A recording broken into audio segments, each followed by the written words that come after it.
ఎందుకు రాహుల్ గాంధీ క్యాంపెయిన్ అక్కడ ఫెయిల్ అయింది in the sense I mean విజయ తీరాలకు మహాగఠబంధన్ని చేర్చలేకపోయింది?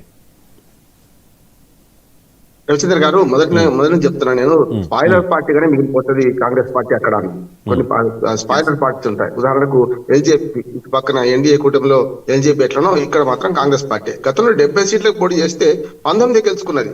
ఈసారి కూడా అడ్డగోలు సీట్లు కావాలంటే ఆర్జేడీ అధినేత కేఎస్ యాదవ్ మీరు ఉంటే ఉండండి, పోతే పోండి, అవసరం లేదు మేము ఒక్కనే చేసుకుంటాం. చూస్తున్నాం కదా, దీనివల్ల ఆర్జేడీ నష్టపోయింది. రాహుల్ గాంధీ ప్రచారం వల్ల ఆర్జేడీ నష్టపోయింది.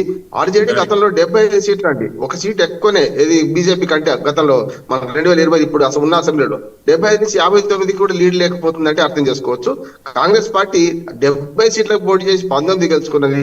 ఈసారి 11కే పడిపోతుందంటే అర్థం చేసుకోవచ్చు. ఓ రకంగా మనకు లెఫ్ట్ పార్టీల కంటే అధ్వానంగా పడిపోద్దా. లెఫ్ట్ పార్టీలు గతంలో 12 సీట్లు గెలుచుకున్నాయి, ఈసారి 4 లీడ్ ఉన్నాయి. కానీ ఓ రకంగా చెప్పాలంటే రెండో పార్టీగా మిగిలిపోయే పరిస్థితి ఉన్నది మనకు కాంగ్రెస్ పార్టీ. దాని స్వయంకృత అపరాధం అంటున్నాడు. మొన్నటి దాకా ఈవీఎంల చోరీ, ఈవీఎంల కథ అన్నాడు, ఈవీఎంలు దొంగ అన్నారు, ఇప్పుడు ఓటు చోరీ అన్నారు. ఇవన్నీ కూడా పూర్తిగా ప్రజల మీద ప్రభావం చూపించలేదు. ఓటర్లు ఉన్నారు, 65 లక్షల మంది తీసేస్తే 23 లక్షల మంది చేరిన, 35 లక్షల మంది కొత్తగా చేరిన వాళ్ళతో కలిసి 35 లక్షల మంది కొత్తగా వచ్చారు. ఇవన్నీ అనవసరంగా పై ఉపరితల అంశాలు మాట్లాడిండ్రు.